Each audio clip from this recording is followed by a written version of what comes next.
গোটা পৃথিবীর প্রত্যেকটা সেক্টরে, প্রত্যেকটা দেশে, প্রতিটা ভূখণ্ডে আপনি দেখবেন ক্ষমতার অপব্যবহার। যাদের হাতে যত বেশি ক্ষমতা থাকে তারা তত আগ্রাসী হয়ে ওঠে। পৃথিবীতে যারা যখন সুপার পাওয়ার হয় তারা তখন তত বেশি অত্যাচারী হয়। ক্ষমতার অপব্যবহার এটা কি চোখে আঙ্গুল দিয়ে দেখাবার কোনো দরকার আছে?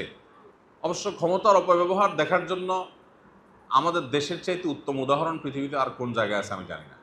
খুব কম দেশ আছে হয়তো যার হাতে যতটুকু ক্ষমতা আছে তিনি 16 আনা সেটার অপব্যবহার করার চেষ্টা করেন।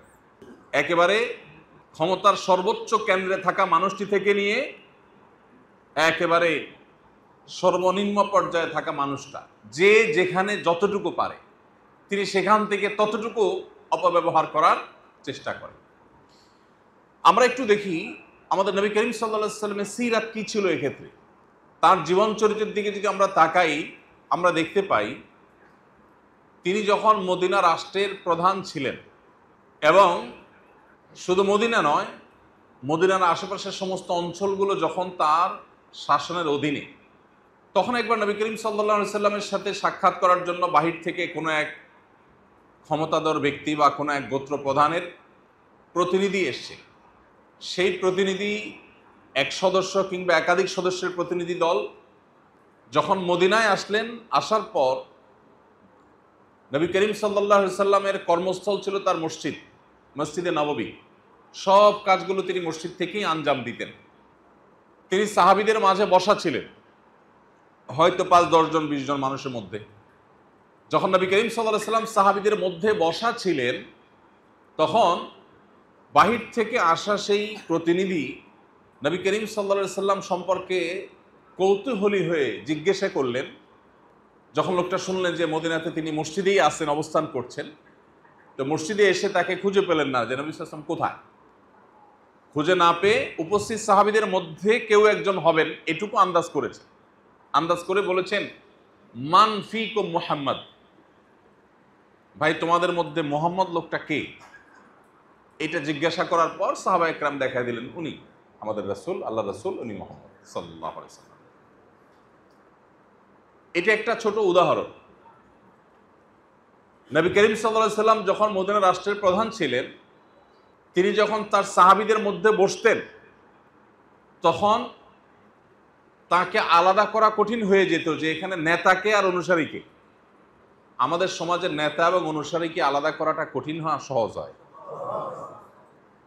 বলার দরকার হয় যে অমুক নেতার অমুক অনুসারী।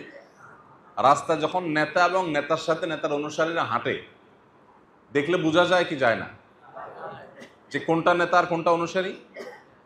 হাঁটার স্টাইল, ভাবচক্কর, মুড মার্গ, এগুলো দেখে কি বোঝার কোনো বাকি থাকে কে নেতা কে অনুসারী?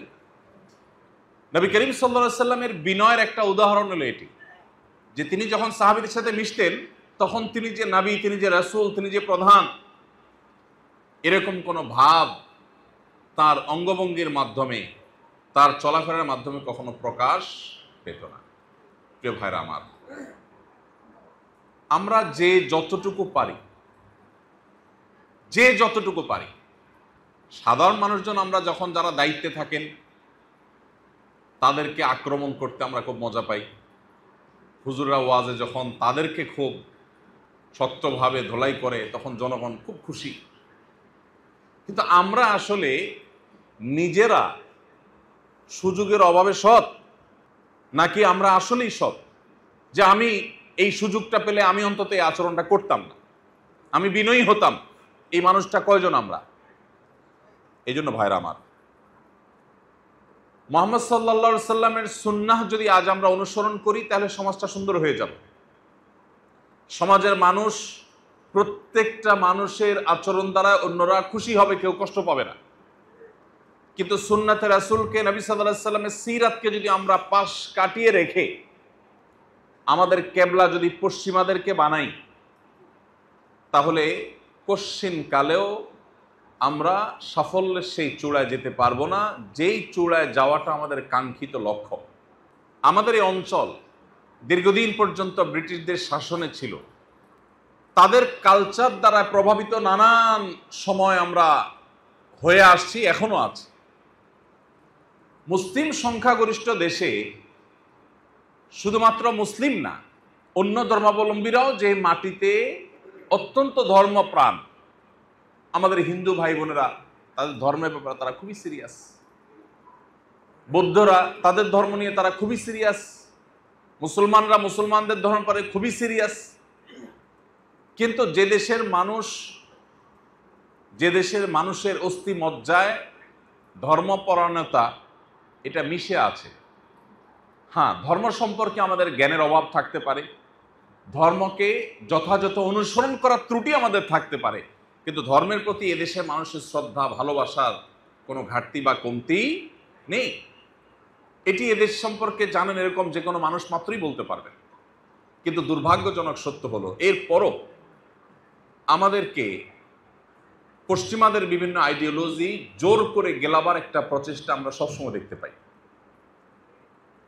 এই জায়গা থেকে যতদিন পর্যন্ত আমরা বের হয়ে আসতে না পারবো, আমাদের আইডেন্টিটি নিয়ে আমরা মাথা উঁচু করে দাঁড়াবার মতো জায়গা যতদিন আমরা যেতে না পারবো, ততদিন পর্যন্ত আল্লাহ রাব্বুল আলামিনের কাছে আমাদের দায় থেকে যাবে। সিরাত রাসূলের রিফ্লেকশন যদি আমাদের মধ্যে না পড়ে, আমরা সমাজের মধ্যে ফেলতে না পারি, তাহলে এটা হবে আমাদের সবচেয়ে বড় দুর্ভাগ্য। এই জন্য ভাইরা, আমাদের প্রত্যেকটা মানুষকে যার যার জায়গায় সর্বোচ্চ দায়িত্বশীলতার পরিচয় দিতে হবে, যা আমরা সিরাত এবং সুন্নাতে রাসূল এটা শুধু ব্যক্তি জীবন নয়, জীবনের প্রত্যেকটা ক্ষেত্রেই আমাদের চর্চা করতে হবে এবং প্রত্যেকটা ক্ষেত্রেই এটা রিফ্লেকশন আনতে হবে। আল্লাহ আমাদের সবাইকে সেই তৌফিক দান করুন। আস সুন্নাহ ফাউন্ডেশন, উম্মার স্বার্থে সুন্নাহর সাথে।